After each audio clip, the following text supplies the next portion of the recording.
Hello, good morning guys. Ngayong araw ay Huwebes Santo. So may travel kaming mag-asawa. Plano namin ay pumunta ng Monte Maria Pilgrimage sa Batangas. So tara, patuloy tayong travel. Dito kami dumaan sa Tagaytay. Nakikita na natin ang ganda ng view ng Tagaytay at ang labas namin ay Talisay, Batangas. Ayan.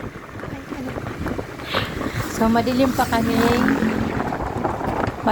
kami umalis, mga 4 ng umaga. Yan, madilim-dilim pa.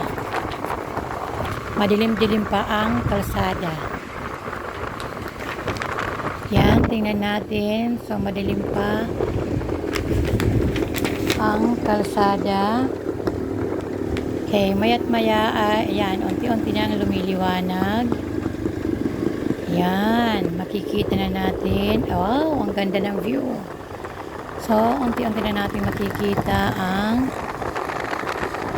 view ng Tagaytay. Ang ganda. O, ayan. So, napadaan kami dito. Yan, makikita na natin ang ating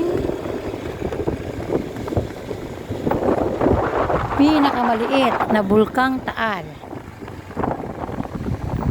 Ang Bulkang Taal na yan, ayan o, ang ganda, ay matatanaw natin yan sa Tagaytay. Pero matatagpuan yan sa Batangas. Ayan o, tingnan nyo, makikita, ang ganda o. Unti-unti lumiliwanag na ang langit.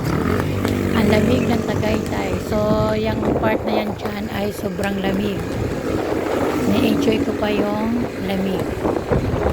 Ang simoy ng hangin. Ayan.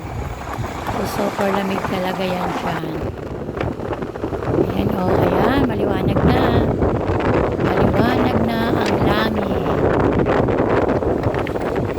Okay, so dito na natin matatanaw ang ating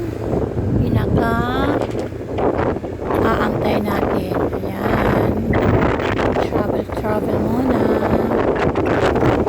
Okay. Ayan. Ganda. Ang ganda ng kalsada, no? Malinis ang kalsada. Ayan. So, ang labas namin dito ay, ayan o, tingnan nyo guys. Wow! Yan ang ating Bulkang Taal. Di ba? Ang ganda. Ayan, nakatanaw na. Kasi maliwanag na ang langit. Ayan. Okay, dito na kami. Ang labas nito ay Talisay, Batangas, Philippines. Ayan, patuloy kami nagka-travel guys. Ayan, konti pa lang ang mga sasakyan. Maliwanag na ang langit, nasa Talisay, Batangas na kami. Talisay, Batangas, Philippines. So guys, thank you for watching guys. So abangan ang tabayanan ng aming part 2 kung what time kami nakarating sa aming okay, so travel na tayo. Nandito na kami sa anong dinaanan natin dito guys? SM Batangas yan, SM Batangas. SM Batangas, paglabas namin doon. Ayan, so anong SM ito yung dinaanan natin? Sweetie Pie, isang SM Batangas. Ayan. Sa SM Batangas Dex, yung SM doon na ano, nakita natin, di ba sa Tumas ba ito? Dumaan tayo, malapit tayo sa hindi tayo dumaan. Talisay. Talisay lang pala kami. Tanawan, Batangas. Lipa. Malbar. Okay, so papuntang Batangas City. Ayan, layo ng travel namin, no? Yan, pero ini-enjoy mo yan. Kailangan enjoyin natin, lalong-lalo na kapag kasama natin ang ating minamahal sa buhay. Enjoy guys. For travel. Ganyan kapag holiday, walang work. So, kailangan mo na tanggalin ang mga stress sa buhay. Okay, so, kailangan may plan kayo ng sweetheart mo o ng mga tropa nyo para mag-enjoy muna. Kahit isang araw lang, enjoy mo ang ating mga sarili. Mga problema ay kalimutan mo. Diba guys? Sarap mag-travel oh. Oh. Yan, ipapakita na yung araw. Yan oh. Unti-unti yan. Yung araw na. Liwanag na. Yan. Siguro mga time nito ay nasa ano na 6 or mga 6 a.m. or 7. Pero ingat-ingat lang sa pag-travel. Guys. Yan. Ang lamig. Malamig pa yan dyan. Ayan oh. Wow. Sarap mag-travel no. Yan. Dito na. Yun ang mga lugar na aming dinaanan.